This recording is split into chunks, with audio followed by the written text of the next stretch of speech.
Students, आज के इस लेक्चर में हम समझेंगे सम्मेलन की संक्रिया के गुणधर्म, properties of operation of union. Union एक ऑपरेशन है संचयों में, इसकी प्रॉपर्टी हम समझना चाहते हैं कि प्रॉपर्टीज क्या क्या है। तो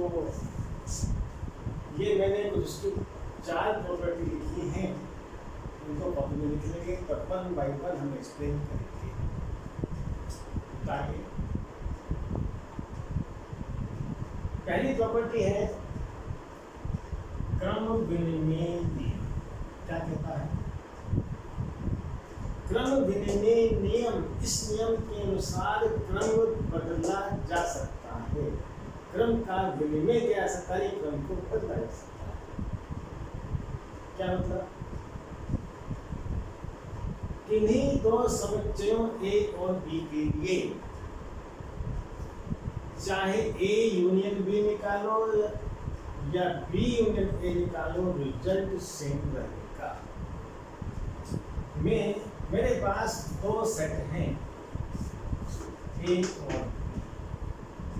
मैं ए का यूनियन बी से निकालूं चाहे बी का यूनियन ए से निकालो, क्रम बदल करके यूनियन निकालो, परिणाम बराबर आएगा। इसी को हम क्रम विनिमय नियम कहते हैं। इसको ध्यान से समझेंगे। एक सेट है एलिमेंट ऑफ 1 2 3, बी क्या है? Element of 2 3 4। पहले ए लिख रहा हूँ, फिर बी लिख रहा हूँ, क्रम यूनियन निकालना है।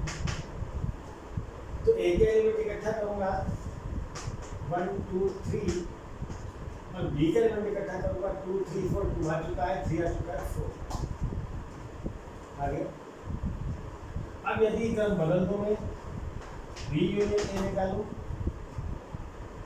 तो पहले बी के लिख दो 2 3 4, फिर 1 2 3 लेंगे 1 2 3, लेकिन 2 3 आ चुके हैं तो फिर 1 ए यूनियन में एलिमेंट क्या है? 1 2 3 4। बी यूनियन में क्या है? 1 2 3 4। सेम एलिमेंट आए हैं, इसके सारे एलिमेंट यहाँ, इसके सारे यहाँ हैं, दोनों से क्या हो गए?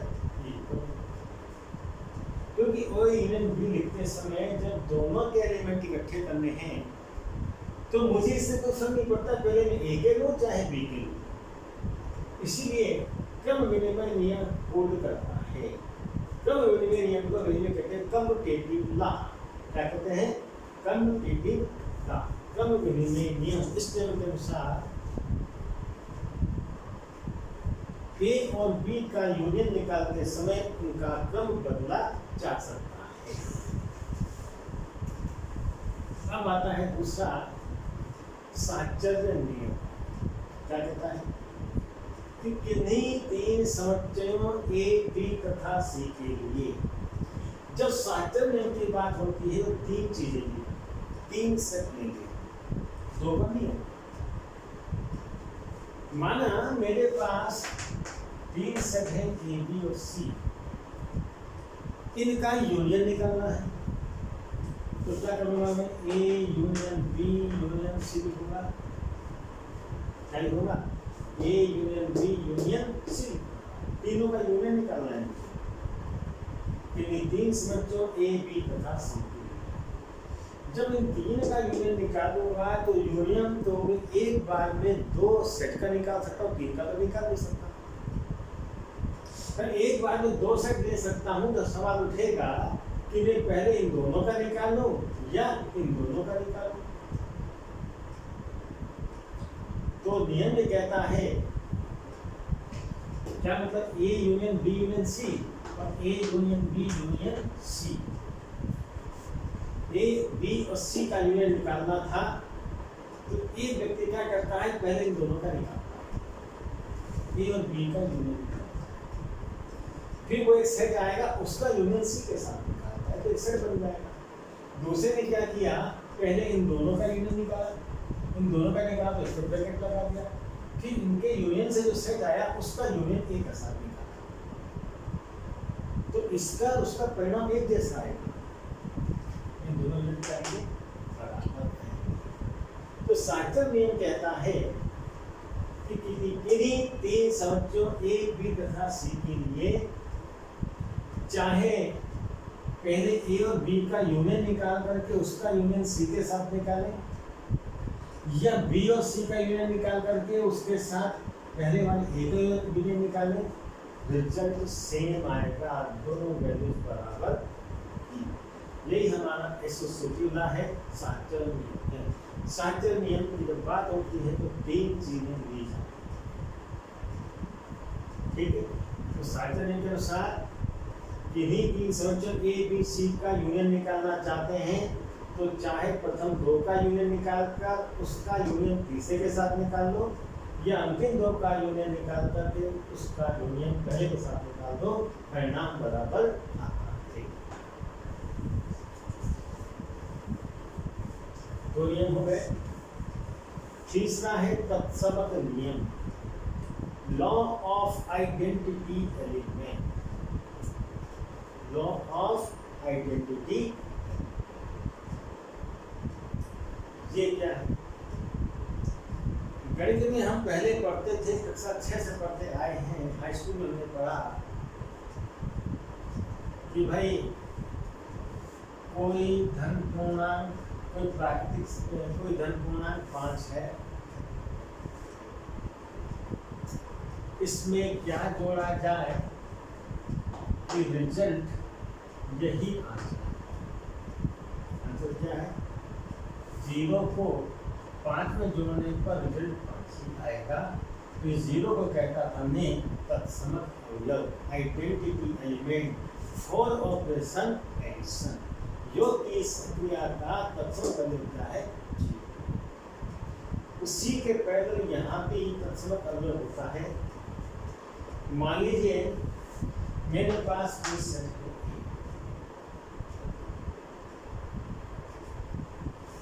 इसका यूनियन मैं किस सेट के साथ निकालूं कि रिजल्ट ये ए आ जाए। जैसे गणित में था कक्षा 6 में, किसी संख्या में यानी 5 में क्या जोड़ें कि रिजल्ट 5 आए। 5 का मतलब 0। तो 0 क्या था?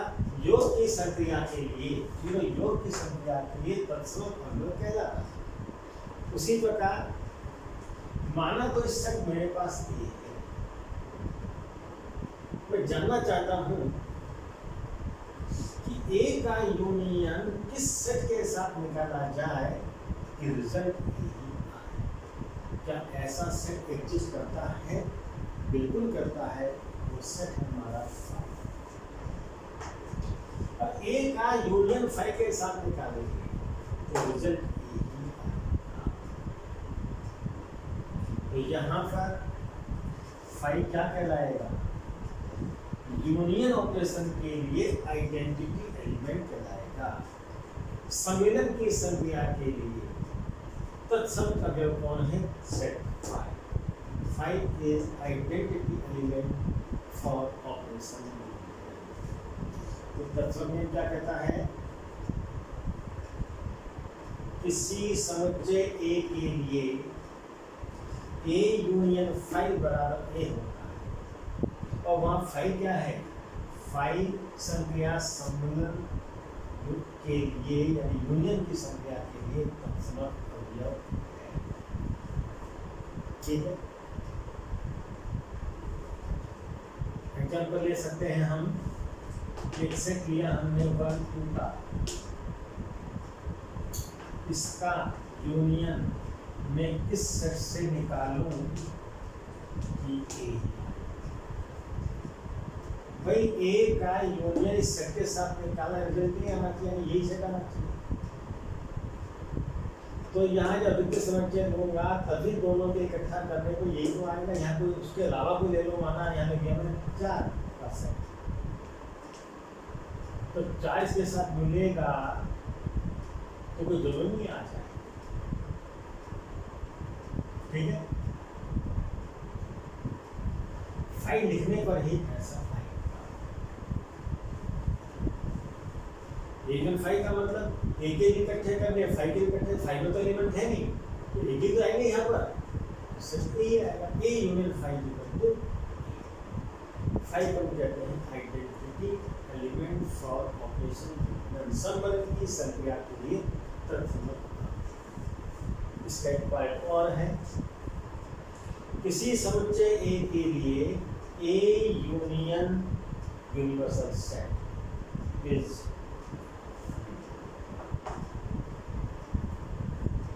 क्या है, एक सेट ए है और यूनिवर्सल सेट दिया है, दोनों का यूनियन निकालो तो क्या है, गिवन सेट और यूनिवर्सल सेट का यूनियन क्या है। अब देखिए यूनिवर्सल सेट अगर दिया है तो जो भी सेट होगा वो यूनियन का क्या होगा, जो भी सेट होगा वो यूनिवर्सल सेट का सबसेट होगा। क्यों कि given sets are subsets of universal set, और जब यूनिवर्सल सेट की डेफिनेशन से ए सबसेट ऑफ यू, तो फिर भाई ए यूनियन क्या आएगा, इसमें में ए यूनियन यू में ए यूनियन यूनिवर्सल सेट में दोनों के एलिमेंट इकट्ठा करूंगा, लेकिन ये सबसेट यूनिवर्सल सेट है, इसके सारे एलिमेंट इसमें आ गए तो यही तो आएगा। तो दूसरा नियम कहता है, इसका दूसरा पार्ट, किसी समुच्चय ए के लिए ए union universal set union universal set, तो नियम हो गए। अगला है वर्ग सम नियम, आइडेम्पोटेंट लॉ। आइडेम्पोटेंट ये क्या कहता है, किसी समुच्चय ए के लिए ए का यूनियन उसी के साथ निकाला जाए तो वही सेट आएगा, यानी ए का यूनियन ए के साथ ही निकाला तो कितना है, जैसे ए इजी पर मैंने सेट लिया वर्ग को का, अब ए को दोबारा लिख दिया मैंने 1 2 3 का सेट।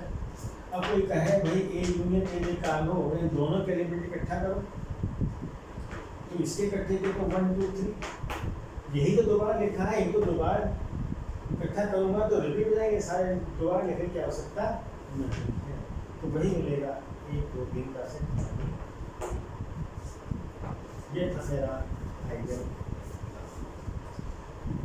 तो संक्षेप में कहें तो पहले हमने पढ़ा कम्यूटेटिव लॉ, उसके अनुसार क्या था, दो सेट ए और बी के लिए ए यूनियन बी निकालो, चाहे बी यूनियन ए निकालो, रिजल्ट सेम है।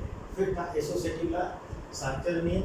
सार्टर नियम 3 को लगता है, 3 एलिमेंट है, 3 सेट है मेरे पास ए बी सी, तो ए यूनियन बी निकालकर उनका यूनियन सी के साथ निकालो, चाहे बी और सी का यूनियन निकालकर उनका यूनियन ए के साथ निकालो, रिजल्ट सेम। तीसरा था आइडेंटिटी लॉ, वो क्या कहता था, किसी सेट के साथ किसका यूनियन निकालें, फाइव का यूनियन निकालने का रिजल्ट किया। तो फाइव क्या था, यूनियन संक्रिया के लिए आइडेंटिटी एलिमेंट कहलाता। दूसरा पार्ट क्या था कि ए यूनियन यूनिवर्सल सेट,